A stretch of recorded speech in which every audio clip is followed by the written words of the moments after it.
नमोस्तु महाराज श्री, नमोस्तु महाराज श्री, नमोस्तु महाराज श्री। ओम। सभी लोग हाथ जोड़ लेंगे, हमारे साथ महामंत्र का स्मरण करेंगे। नमो अरिहंताणं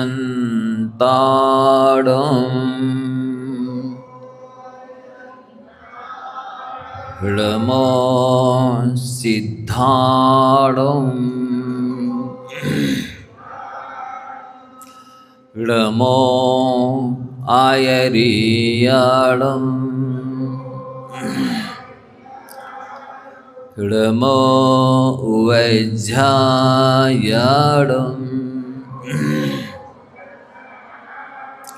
नमो लोये शव्यसाहुडम्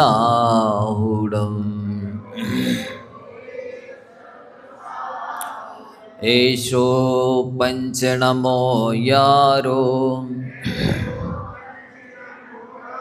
शव्ये पापपणाशिणो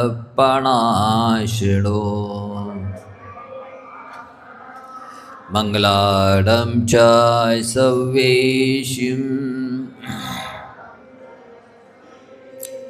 परमं हवै मंगलम्। बोले त्रिकालपति नौ देवताओं की, बोला एक श्री हरनाथ भगवान की, आचार्य भगवंत गुरुवर श्री विद्याशाह जी महाराज की, परम पूज्य आचार्य श्री समय शाह जी महाराज की, परम पूज्य मुनिवर श्री नदोर शाह जी महाराज की।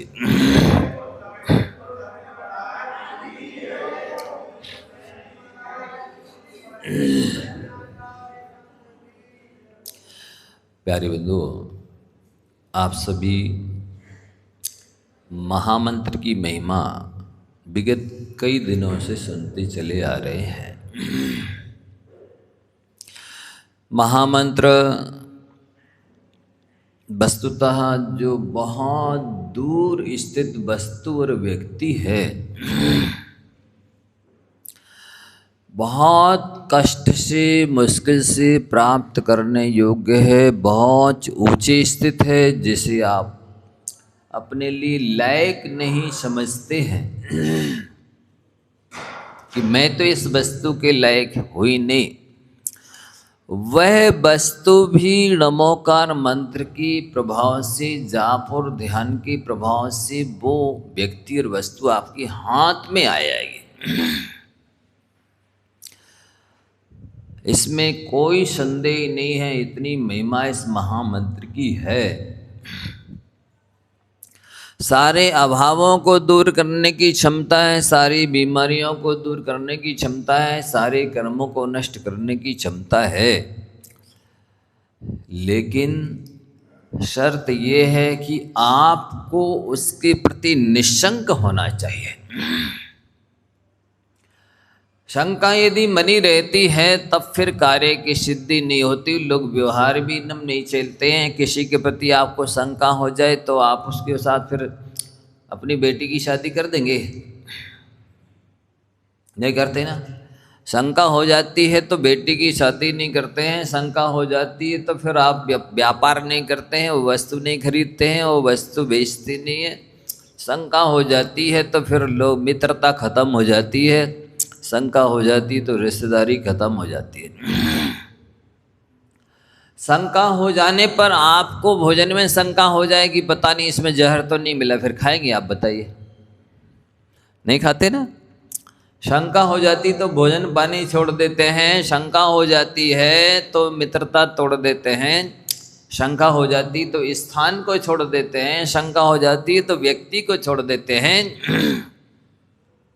शंका हो जाए कि इस समय आदमी यदि निकलेंगे तो ये मोर चौगड़ी अच्छी नहीं लग रही है, अशुभ है, तो बताओ जाएंगे आप?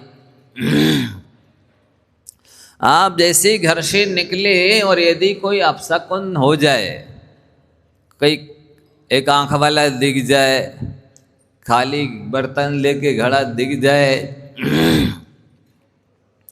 कोई बिल्ली रास्ता काट जाए, कोई रास्ते में सांप मिल जाए, ऐसे कुछ कौआ अपशकुन करे कुछ भी, तो आप बोलो रास्ता तय करते हैं फिर यात्रा करते हैं कि स्थगित कर देते हैं, है ना? ज्यादा नहीं तो कम से कम 27 बार नमोकार मंत्र पढ़ लो रुक करके, या 9 बार तो नमोकार मंत्र पढ़ ही लो, इसके बाद में आगे बढ़ो, ऐसा कहते हैं। क्योंकि ये निमित्त नैमित्तिक संबंध ये सूचित कर रहा है कि इस घड़ी में तुरंत आप आगे बढ़ोगे तो कुछ ना कुछ दुर्घटना घट जाएगी, आपको हानि हो जाएगी, नुकसान हो जाएगा। ठीक इसी प्रकार से आप इस मोक्ष मार्ग में चलना चाह रहे हैं, आप सुखी होना चाह रहे हैं, आप सम्यक दर्शन प्राप्त करना चाह रहे हैं, तो ये शर्त है कि आपको संदेह नहीं करना है, इतना निशंक होना है जितना कि अंजन चोर निशंक था। उस अंजन चोर की निशंकता के बारे में तो सोचो, उसकी निशंकता ने उसको वो पहले से, जैसे आदिनाथ भगवान के 10 भाव लिखे हैं शास्त्रों में कि वो 10 भाव पहले वज्रजंग की पर्याय में थे, फिर उनको ये होना था, ये होना था, इसके बाद 10 भाव बाद उन्हें तीर्थंकर बनना था। महावीर भगवान के भी 10 भाव लिखे हुए हैं शास्त्रों में कि भी 10 भाव पहले शेर की पर्याय में थे, और वहाँ पर उन्होंने चाणक्यधारी मुनिराजों का उपदेश सुना, और उपदेश सुनकर के सम्यक दर्शन प्राप्त कर लिया, और तब से उनकी मोक्ष मार्ग की यात्रा प्रारंभ हुई। उस 10वें भाव में वो तीर्थंकर महावीर बन गए। तो आप ऐसा उस अंजन चोर के बारे में और पिछले भवों की कोई कथा नहीं मिलती, ना ही अगले भवों की कथा मिलती है कि इसको तो इसी भाव से मोक्ष जाना ही, तद्भव मोक्षगामी है, चरम शरीरी, ऐसा कुछ भी नहीं लिखा। जहां तक मैंने चरित्र पढ़ा है, ग्रंथ पढ़े हैं, मैंने मेरी दृष्टि में तो अंजन चोर के बारे में ना भूत के भवों का वर्णन, ना भविष्य के वर्णों के भवों का वर्णन, ना उस भाव का वर्णन है कि वो मतलब कोई उस भाव से मोक्ष जाने वाला जीव था, ऐसा नहीं लिखा। ये लिखा है कि वो राजपुत्र था और कुसंगति में पढ़ कर के सप्त व्यसनों में फंस गया, और वो चोरी भी करने लगा, वेश्या सेवन भी करने लगा, सारे कुकर्म, सारे व्यसन, सारे पाप करता था। ये तो शास्त्र में लिखा है। और वो वास्तव में वेश्या के यहाँ गया हुआ था, और वो उसने वेश्या ने कहा कि नहीं, मुझे तो श्री कीर्ति सेठानी के गले का हार चाहिए, ला के दोगे तो ही मेरे भर्ता होगे, अन्यथा नहीं। मैं मर जाऊंगी, जीवित नहीं रहूंगी। तो वो आश्वासन देकर के हार चुराने गया था, और चुरा करके जब लौटा तो उसकी हार की चमक से द्वारपालों ने, कोतवालों ने देख लिया, उसका पीछा किया, इस पकड़ो ये चोर है, चोरी करके ले जा रहा है। वो भागने की कोशिश की, भागने में असमर्थ हुआ, तो उसने फिर वो वहाँ जंगल में छोड़ दिया रास्ते में, और जंगल में भाग गया। कहाँ शमशान घाट में पहुँचा, देखा है कि ये कोई व्यक्ति सींगे को बांध कर क्या कर रहा है, देखें तो सही। जब वो लोग हार लेकर लौट गए तो ये उधर देखने लगा, ये कौतुक क्या है। तो वो पुष्पक बटू 108 सींगे बांध करके, और वो पूजा की सामग्री लेकर पूजा करके, और फिर नमोकार मंत्र पढ़ करके वो लड़ियाँ काटने के लिए तत्पर हो रहा था। लेकिन नीचे जैसी शस्त्र गड़े हुए देखा तो उसको हिम्मत नहीं हुई, शंका हो गई कि पता नहीं ये लड़ियाँ कटने के बाद में विद्या सिद्ध हुई या नहीं हुई। नहीं हुई तो मैं शस्त्र के ऊपर गिरूंगा और छिद करके मर जाऊंगा। तो बार बार चढ़ता, फिर उतरता, फिर चढ़ता, लेकिन साहस नहीं कर पा रहा। वो अंजन चोर ने इस प्रक्रिया को समझा और श्रद्धान कर लिया कि नहीं, सेठ ने कहा है, सेठ को विद्या सिद्ध हुई है और ये मंत्र में ऐसी शक्ति है, सेठ झूठ नहीं बोल सकता। और इतना निश्चंक हो गया कि उसने एक बार नमोकार मंत्र पढ़ के सारी 108 लड़ियाँ काट दी। इतना निश्चंक होना है आपको। आपने तो इतने प्रवचन सुन लिए, इतने शास्त्र सुन लिए, इतने दिनों से दर्शन पूजन कर रहे हैं, इसके बाद भी इतनी निश्चंकता नहीं आ रही। इसका मतलब है कि अभी सम्यक दर्शन नहीं हुआ है। यदि सम्यक दर्शन होता तो शंका हो नहीं सकती थी, सम्यक दर्शन होता तो भय हो नहीं सकता था। अनंतानुबंधी जन्म भय तो निकल ही जाता। यदि भयभीत हो रहे हो, ये अब क्या होगा हमारा वृद्धावस्था में, ये अब अगले भाव में कौन सी पर्याय मिलेगी, इसका मतलब है ये आपको ये भय शंका है ये मिथ्यात्व की सूचक है। आपको निशंक निस्संदेह होना चाहिए, निर्भय होना चाहिए कि नहीं, धर्मो रक्षति रक्षिता, जिसके पास धर्म होता है धर्म उसकी रक्षा अवश्य करता है, वो विश्वासघात नहीं करता है, उसमें नो डाउट, कोई संदेह के लिए गुंजाइश नहीं है। ईमानदारी से आप धर्मात्मा बने तब फिर आपको संदेह होना ही नहीं चाहिए। आपको संदेह हो रहा है इसका मतलब है आप डुप्लीकेट धर्मात्मा हैं, नकली धर्मात्मा हैं, इसलिए आपको संदेह हो रहा है, भय हो रहा है। यदि सच्चे धर्मात्मा हो और पक्के धर्मात्मा होती तो भय हो नहीं सकता था, संदेह हो नहीं सकता। इसलिए जब धर्म का स्वभाव है, स्वरूप है, लक्षण है, वो धर्म है कि जो भी धर्म की आराधना करता है, धर्म उसको दुखों से निकाल करके उत्कृष्ट सुखों में, स्वर्ग और मोक्ष में पहुंचा देता है। फिर संदेह क्या होना, भय किस बात का होना, और फिर उससे मांगना क्यों। दूसरी बात फिर ये है, निशंक होने के साथ आपको निर्वांछक होना है, निकांक्ष होना है, आशा से, इच्छा से रहित होना है। धर्म आपका नहीं इच्छा करोगे तो कल्याण जल्दी करेगा। इच्छा नहीं करने वाले का कल्याण जल्दी होता है, इच्छा करने वाले के कल्याण होने में बहुत विलंब होता है। इसलिए निकांक्ष बनो, निर्वांछक बनो। यदि मांगते रहोगे तो भिखारियों की श्रेणी में ही आओगे, पुजारियों की श्रेणी में भी नहीं आओगे, फिर साधक और संत तो बहुत दूर की बात है। तो यहाँ आपको ये बताया गया है विगत दिनों में कि वो रेवती रानी का, इसका अंजन चोर का भी दृष्टांत दिया, फिर अनंतमती का दृष्टांत दिया कि उसकी तरह आप निकांक्ष बनो। अब तीसरी एक शर्त और है कि आप धर्मात्मा हैं तो आपको गिलानी से रहित होना चाहिए। धर्मात्माओं के प्रति, धर्म के प्रति गिलानी नहीं, धर्म के प्रति भी हो सकती है कि कब हो सकती है, किस रूप में हो सकती है। एक बार का संस्मरण सुनाया था, एक सज्जन पूजन कर रहे थे, 40-50 वर्ष उनको पूजन करते हो गए। वह ऐसा दैव योग से उनकी घर भी बिक गया पिछले कर्मोदय से, तो उन्होंने पूजन करना बंद कर दी।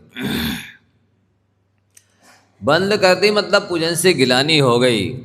एक बार उनसे पूछा गया कि क्यों भाई आजकल मंदिर में नहीं दिखते हो, पूजन नहीं करते हो, क्या दूसरे मंदिर में करने लगे या कोई दूसरे समय आते हो, क्या बात है। तो उन्होंने क्या उत्तर दिया, अरे अभी तक पूजन करते चले जाएं, हमारा घर भी तो बिक गया। मतलब ये है कि यदि आपकी सांसारिक भोगोपभोग की सामग्री बढ़ती रहती, आप जो चाह रहे थे वो हो जाता तो आप धर्म करते, और नहीं हुआ तो आपने धर्म पूजन करना बंद कर दिया। यही स्थिति बनती है। जो लोग इच्छा रखते हैं, कांक्षा रखते हैं, तो वो सच्चे और पक्के श्रद्धानी नहीं होते हैं, इसलिए इच्छा कांक्षा रखते हैं और उनकी वो कांक्षा वांछा पूरी नहीं होती है, तो फिर वो धर्म से विचलित हो जाते हैं, उनको गिलानी हो जाती है। आपको धर्मात्माओं के प्रति भी अटूट आत्मीयता, विश्वास, वात्सल्य रखना चाहिए, सहयोग का भाव रखना चाहिए।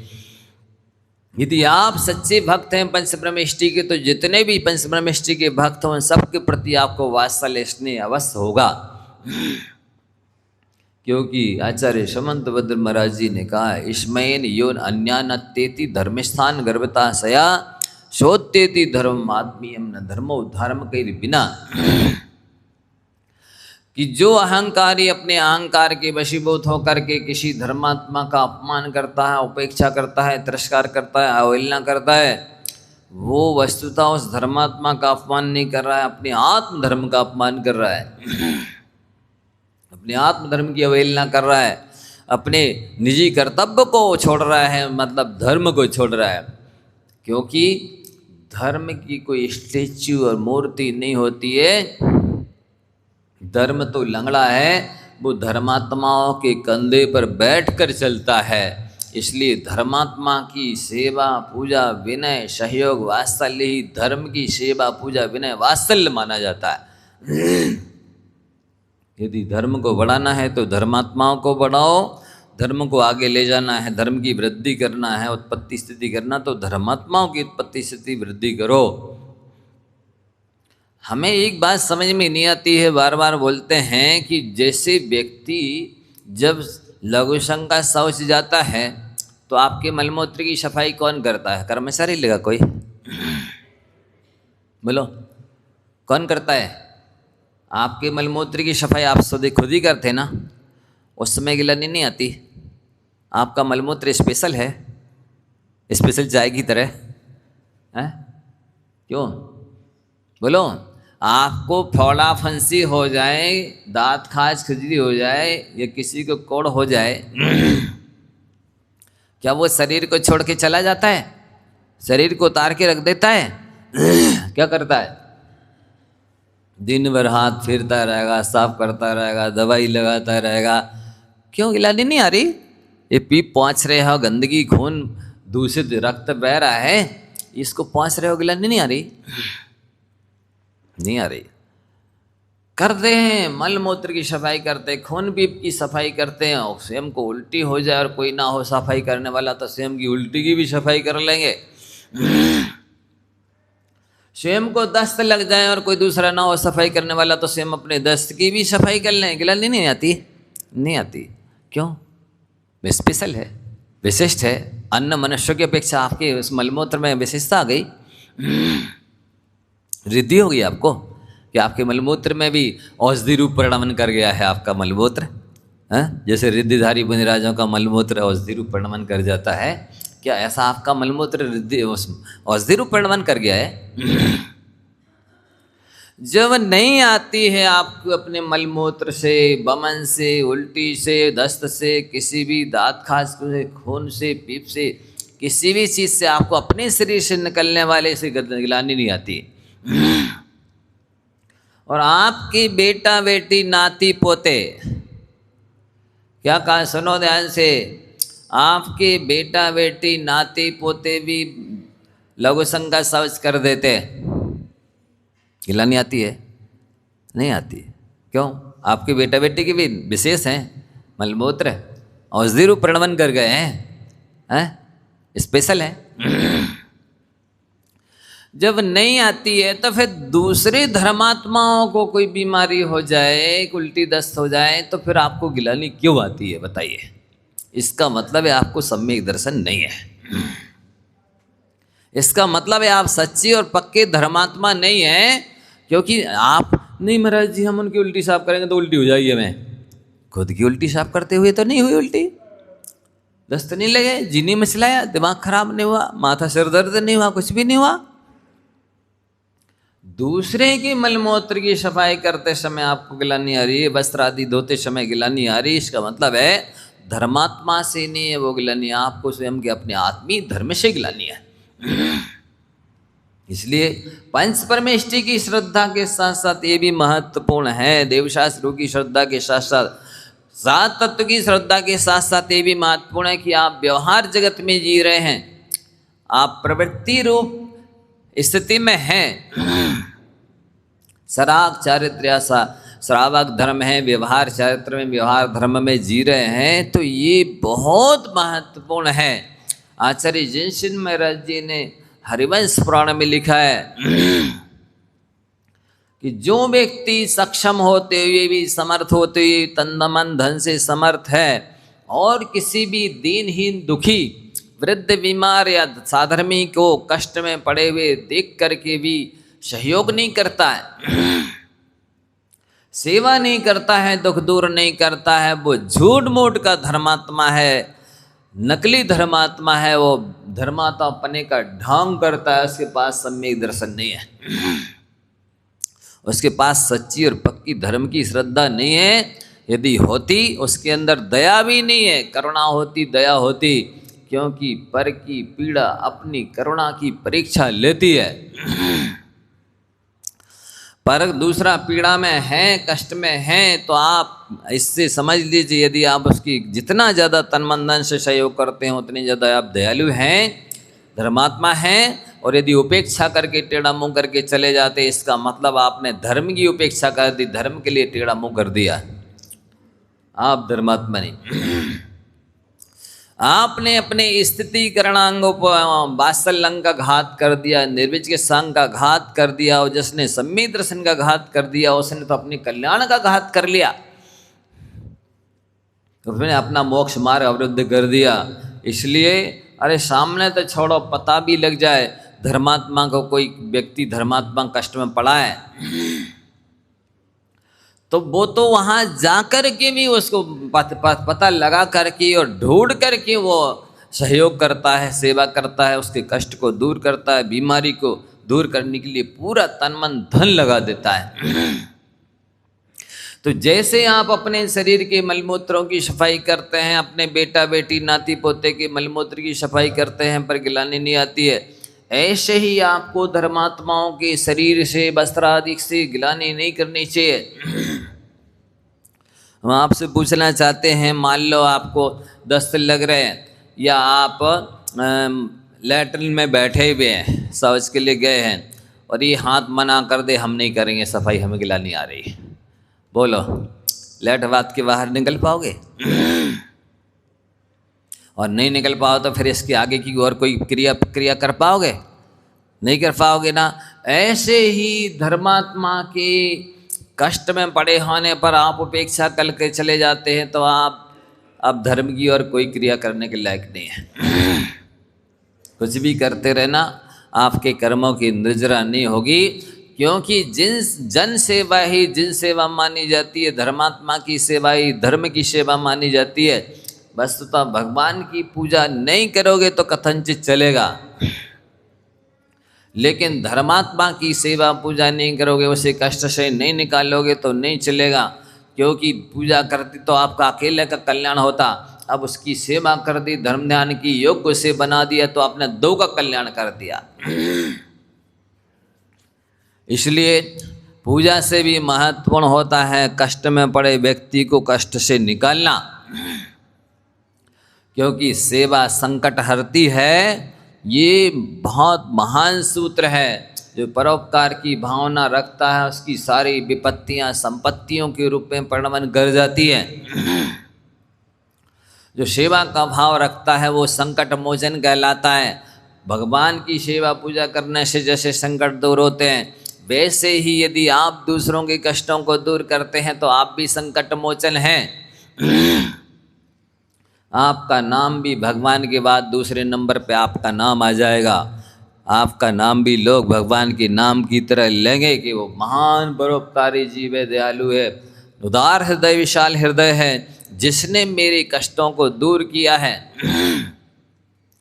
वसुधा आप प्रथमान योग पढ़ेंगे, उसमें कई ऐसे दृष्टांत संस्मरण आते हैं कि मान लो जैसे जीवनदर स्वामी ने कुत्ते को मोकार सुनाया था, जब वो देव हुआ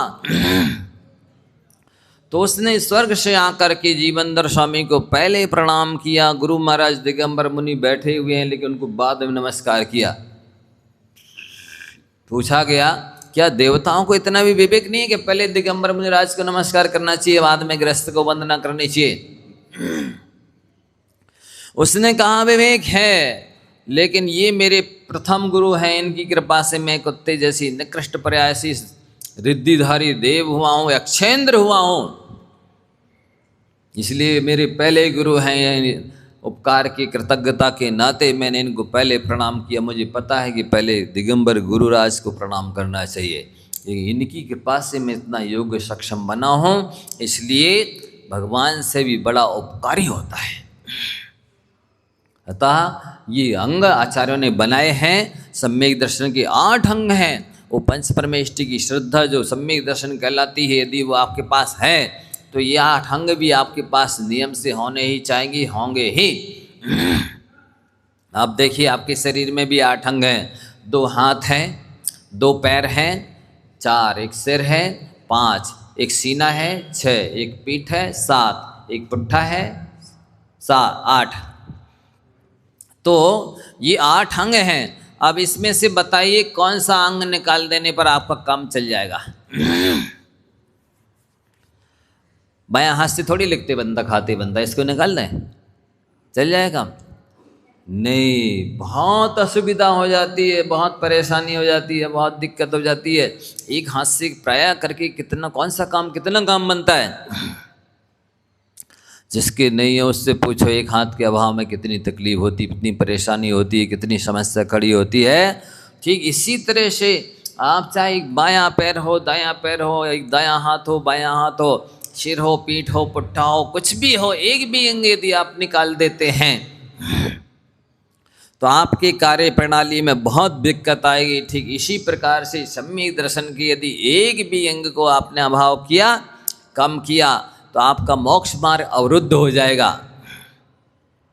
नांगहीन मलम क्षेत्रम दर्शनम जन्म संततिम नहीं मंत्रोक्षरण्यो निहंति विश्वेदनाम। आचार्य समंत भद्र महाराज जी ने लिखा है कि अंग से हीन सम्यक, जैसे अक्षर से हीन मंत्र विष की वेदना को दूर नहीं कर सकता है, वैसे ही सम्यक दर्शन के एक भी अंग से रहित सम्यक दर्शन आपके जन्म की परंपरा को खत्म नहीं कर सकता है, आपकी कर्मों की लड़ियों को नहीं काट सकता है बंधुओं। इसलिए इन 8 अंगों को बहुत अच्छे से सुनने समझने की चेष्टा करो, अपने जीवन में उतारने की कोशिश करो, देखते रहो कब किस अंग की आवश्यकता पड़ती है, मैं उस अंग का पालन कर पा रहा हूँ कि नहीं कर पा रहा हूँ।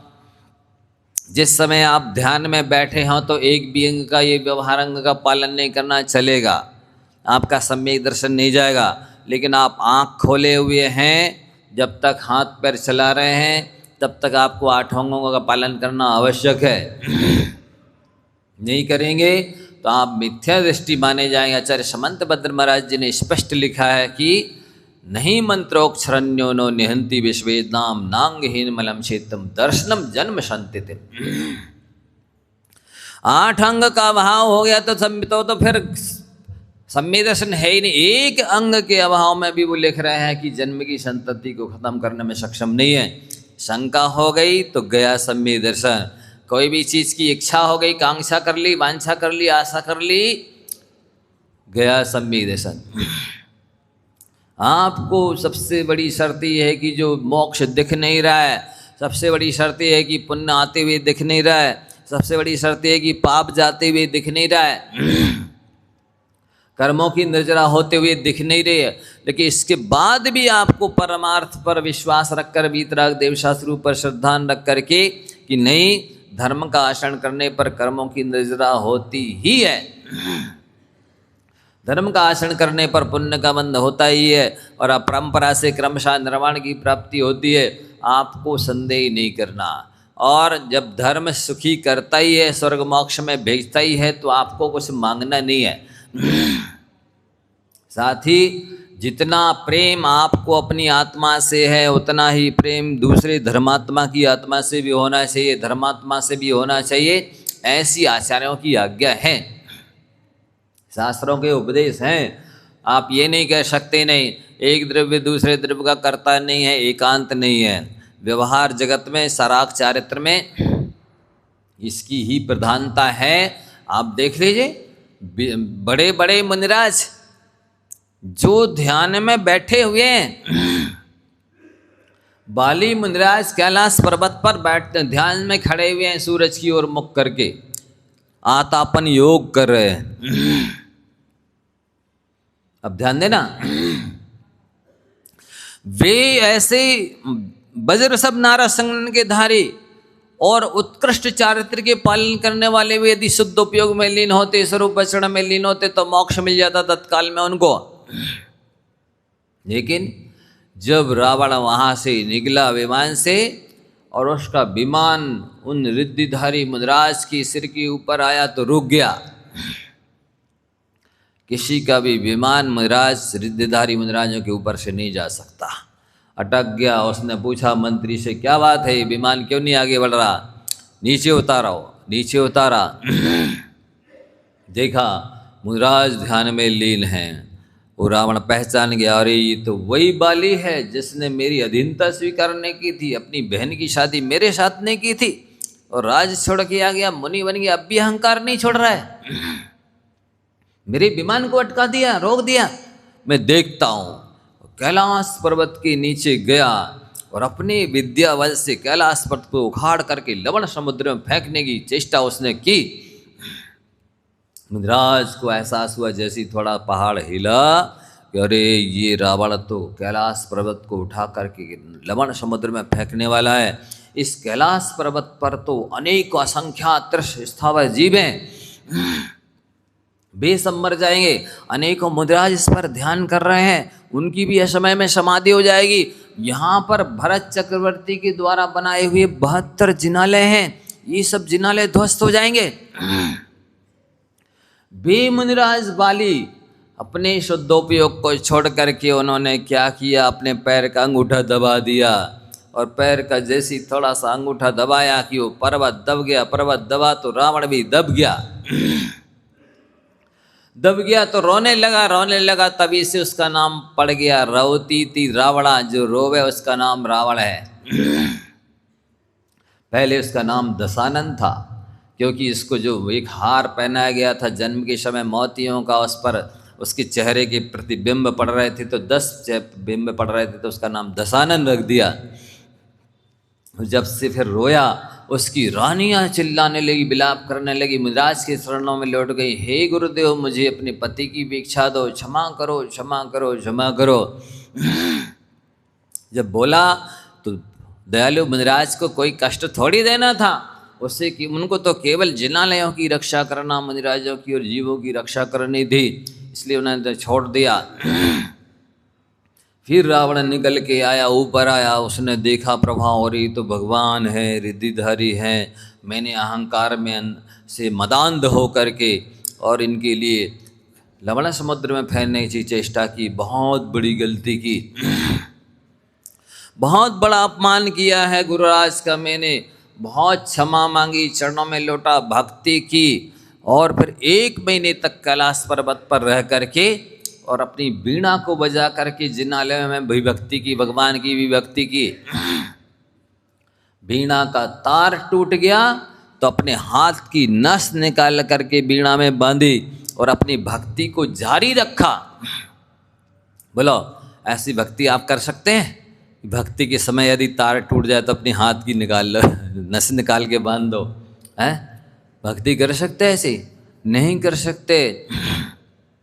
ऐसी भक्ति करने वाला था वो रावण। तो हमारा कहने का मतलब ये है कि वो वाली मुनिराज जब शुद्धोपयोग में लीन हो सकते थे, वे तो वीतराग चारित्र में लीन हो सकते थे। जब उन्होंने, उनके अंदर ये जिनालयों की रक्षा का भाव आ सकता है, मुनिराजों के प्रति वात्सल्य भाव आ सकता है, जीवों की रक्षा का भाव उनको आ सकता है, तब हम और आप तो प्रवृत्ति रूप चारित्र में हैं, सराग चारित्र में हैं, हम तो व्यवहार चरित्र वाले हैं। हमें तो देव शास्त्र के साथ साथ अपने साधर्मियों की और जीवों की रक्षा करनी ही चाहिए,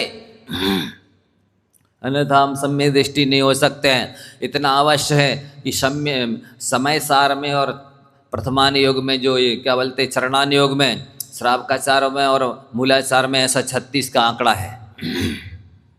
कैसा आंकड़ा है? समय सार में और मूलाचार में कैसा आंकड़ा है? 36 का आंकड़ा है।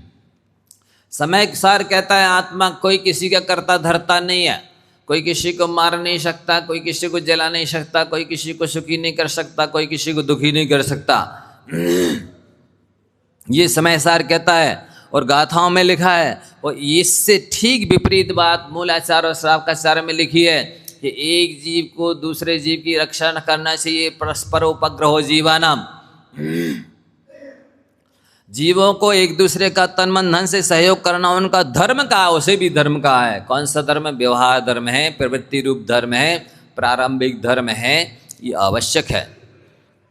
ये भी मूल गाथाओं में ही लिखा है। अब कोई व्यक्ति यदि एक मात्र पढ़ता है श्रावकाचार या मूलाचार और समय सार को नहीं पढ़ता है तो वो समझेगा ही नहीं कि वास्तविक जो निर्वृत्ति रूप स्वरूप है आत्मा का वो कैसा है। और यदि अकेला समय सार पड़ेगा तो वो फिर एक तरफ छोड़ छाड़ की प्रवृत्ति को बैठ जाएगा और कहेगा कि नहीं नहीं हम तो ज्ञायक स्वभावी मात्र हैं।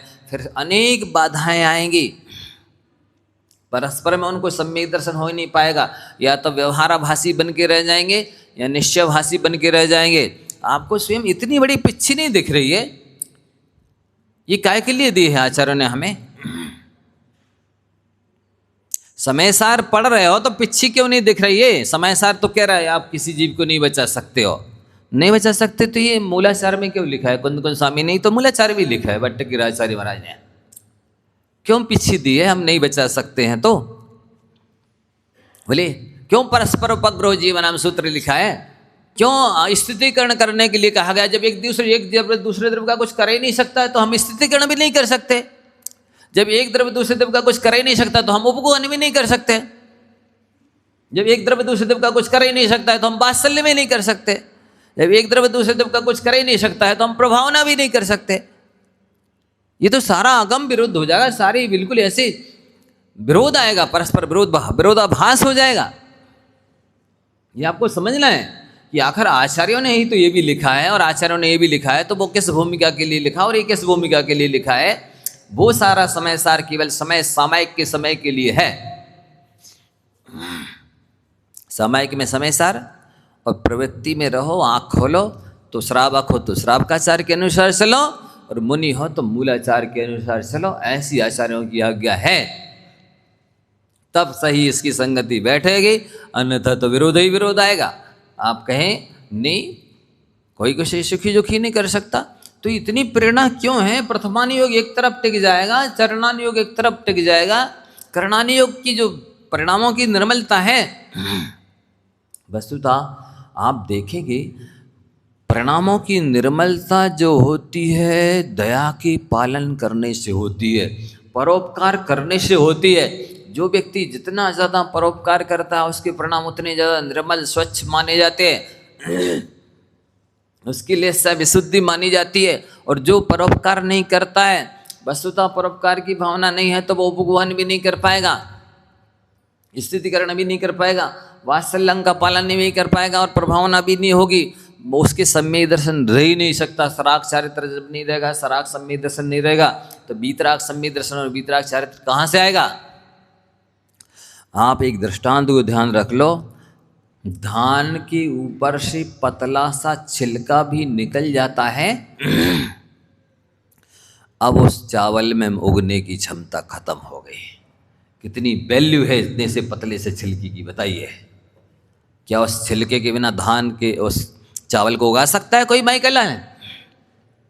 नहीं। ठीक इसी प्रकार से ये जो सराग चारित्र है, व्यवहार चारित्र, इसकी महिमा भी छिलके जैसे ही है, तो इसकी महत्व है। जैसे इंजेक्शन के बिना दवाई शरीर के अंदर नहीं जाती है, इंजेक्शन से स्वास्थ्य ठीक नहीं होता। स्वास्थ्य किससे ठीक होता? तो फिर दवाई सीधी लगाओ ना, इंजेक्शन की क्या जरूरत? छेद क्यों करवा रहा है शरीर में? बोलो। नहीं, वो इंजेक्शन भी उतनी ही महत्वपूर्ण है जितनी महत्वपूर्ण दवाई है। ये ठीक है कि दवाई अंदर चले जाने के बाद में भले फेंक देना, लेकिन उसके पहले तो आपको अच्छे से रखना होगा, उसकी कीमत उतनी ही करनी होगी। ठीक इसी प्रकार से जैसे दवाई अंदर चली गई तो आपने इंजेक्शन फेंक दिया, इसलिए आप इसी तरह आपका उपयोग अंदर में चला जाए, स्वरूप में लीन हो जाए, तो फिर आप बिल्कुल छोड़ देना बाहर की चरित्र को। शरीर का भी विकल्प छोड़ देते हैं, पिछी कमंडल का, शास्त्र का भी विकल्प छोड़ देते हैं। इसलिए बंधुओं, आप प्रवृत्ति में जी रहे हो तो जब तक बेटा बेटी का पालन कर रहे हो तब तक आपको धर्मात्माओं की भी सेवा करना, वात्सल्य निभाना है। जब तक भोजन कर रहे हो तब तक आहार दान देना है। जब तक कपड़े पहन रहे हो तब तक वस्त्रों का दान करना है। जब तक घर में रह रहे हो तब तक आवास दान करना है, संत भवन बनवाना है। जब तक खो औषधि खा रहे हो तब तक औषधि दान करना जरूरी है। जब स्वयं ये सारे काम बंद कर दो, जब तक स्वयं नहा रहे हो तब तक आपको अभिषेक करना भी आवश्यक है। जितना महत्वपूर्ण नहाना है उससे भी कहीं अनंत गुना ज़्यादा महत्वपूर्ण अभिषेक करना है। इसलिए जिस दिन नहाना छोड़ दो उस दिन अभिषेक छोड़ देना, जिस दिन भोजन छोड़ दो उस दिन आहार दान देना छोड़ देना, जिस दिन दवाई खाना छोड़ दो उस दिन दवाई देना, औषधि दान देना बंद कर देना, जिस दिन कपड़े पहनना छोड़ दो उस दिन वस्त्र दान देना बंद कर देना, जिस दिन घर छोड़ दो फिर उस दिन से संत निवास बनाना बंद कर देना। लेकिन जब तक नहीं छोड़ते हो तो आचार्यों की आज्ञा है ये आपको सारे आवश्यक करने चाहिए। समय हो गया है, शेष बातें आगे करें। प्रश्न बनाए हैं? हाँ, बत ये शिविर के बारे में बोले ना क्या कुछ संजीव जी? जिनने नहीं सुन पाई है पूरी बात, प्रश्न मंच के माध्यम से सुन लेंगे, समझ लेंगे। अभी बराबर उत्तर नहीं देते हैं लोग, इसलिए प्रश्न मंच के माध्यम से बात क्लियर हो जाती है, इसलिए सुनना समझना चाहिए।